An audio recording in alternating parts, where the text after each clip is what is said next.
Let's give some more examples of why people are just bailing out of the left. It's because they have people who represent them like this. Just in case we aren't on the same wavelength, then let's get on the same wavelength. People shouldn't have to work to prove their value to you. In fact, people shouldn't have to work. People should want to work, and I want to work, and I do work.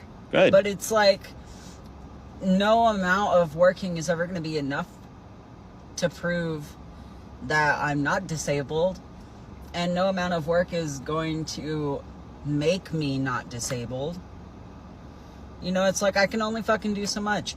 And it's like, motherfuckers will know literally not one thing about you and be like, jobless.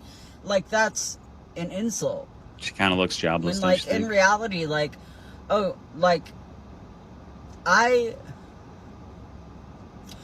so glad to be out of the 9-to-5 fucking hellscape that is grocery stores. I worked in grocery stores like literally my whole job career. And it's like, now that I'm finally doing nails, it's like, oh, you can enjoy work. You can enjoy work. It's absolutely possible. In fact, it's not hard. It's just that the world wants you to think that you don't deserve it, so that you don't work for it, so that other people who are more selfish than you can fill those spots instead. Yeah, okay, right, yeah, because she's the victim, right, obviously. And, you know, kudos on her for having a job, if that's actually true. Good. But she starts off by talking about that she has a disability and that no one should have to work. Why? What? Where in the world are you getting these? How is anything going to get done? Yeah, people do have to work. That's a fact. There's no getting around that. What kind of weird, privileged life did this girl grow up in where she thinks it's even a possibility to not work? Who says that? You might not want to work. Most people don't want to work. It's not all that pleasant to work. But it's absolutely necessary. It's crucial. It's essential. It's the only way you can live, unless you're living off of someone else's work.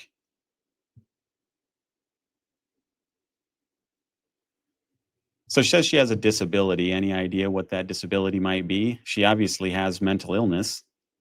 Only a mentally ill person would look like this, and willingly.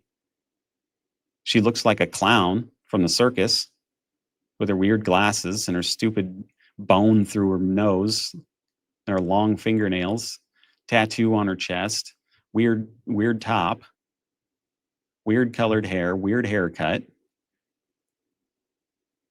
You know, and these are spokespeople for the Democratic Party. These are the people that they're totally okay representing them. Not that they really can do anything to stop them, but I don't see anybody like this talking about Republican ideas.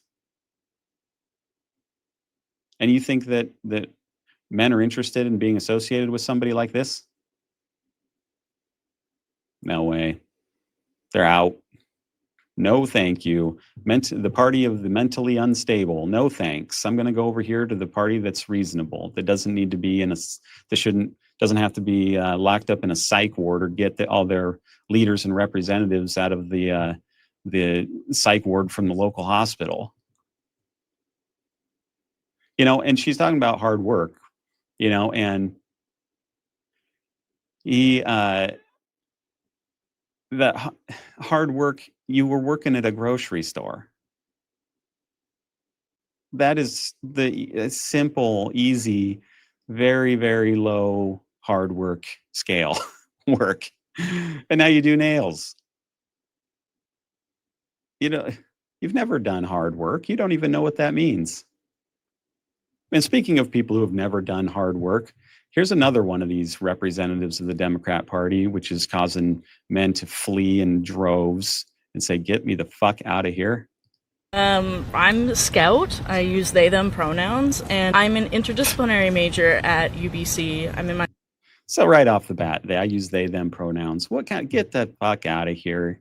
What a dumbass. That's was such virtue signaling for their own little clique so that everybody knows that she's a good person who cares about people. And that is so dumb.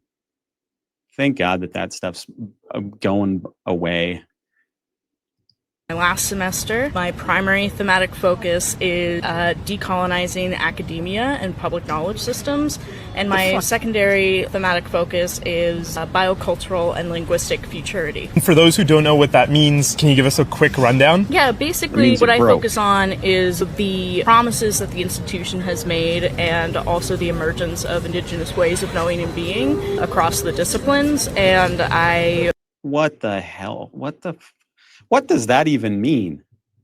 Anybody explain that in normal language? It means I don't know shit about anything, and I've spent $100,000 learning all the shit that's not useful. But then I can feel morally superior because I have this degree, and it shows that I'm smart and I'm better, even though it's completely made up bullshit. A made up major. Decolonizing academia and bioculture futurity. What is the matter with these people? Where do they find these people? No wonder the country falling apart and the Democratic Party is falling apart. They got these kinds of dopes packed inside the party. Until they can do something to address this kind of stuff, they're going to keep bleeding. This is not a sustainable thing to have these way out on the fringes people representing your group. Now, the right has its people way out on the fringe. Yeah, for sure.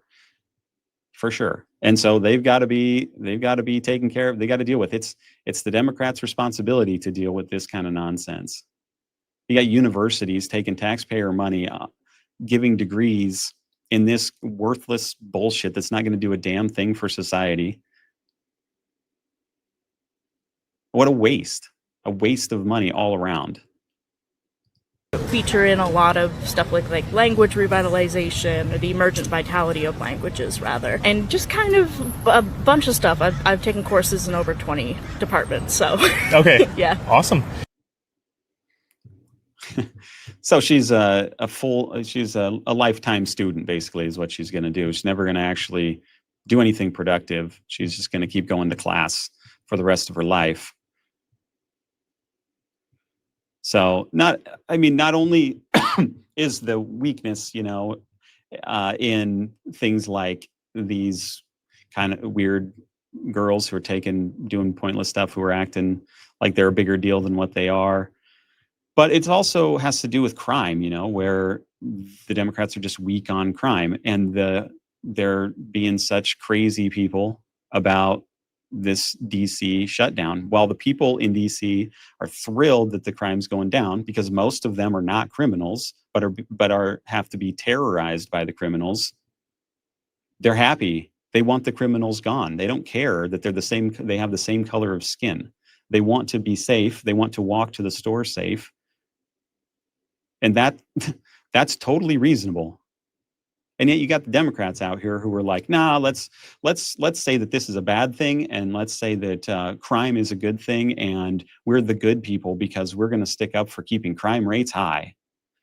And they think that that's going to be some kind of winning message. Who's putting these marches together? It's almost, honestly, it's like the Republicans are putting these marches together for the Democrats as a way of destroying the Democratic Party, because they look worse every day. That they defend lawlessness, criminals.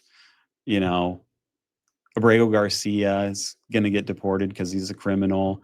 Oh, but they threw a fit and they got him a trial that was total for show, pointless nonsense, waste of taxpayer money, all that. Because that's all they do. Everything they do is for show. Just like everything Gavin Newsom's doing is just a show. There's no substance behind it. There's no beliefs behind it. There's nothing really meaningful behind it.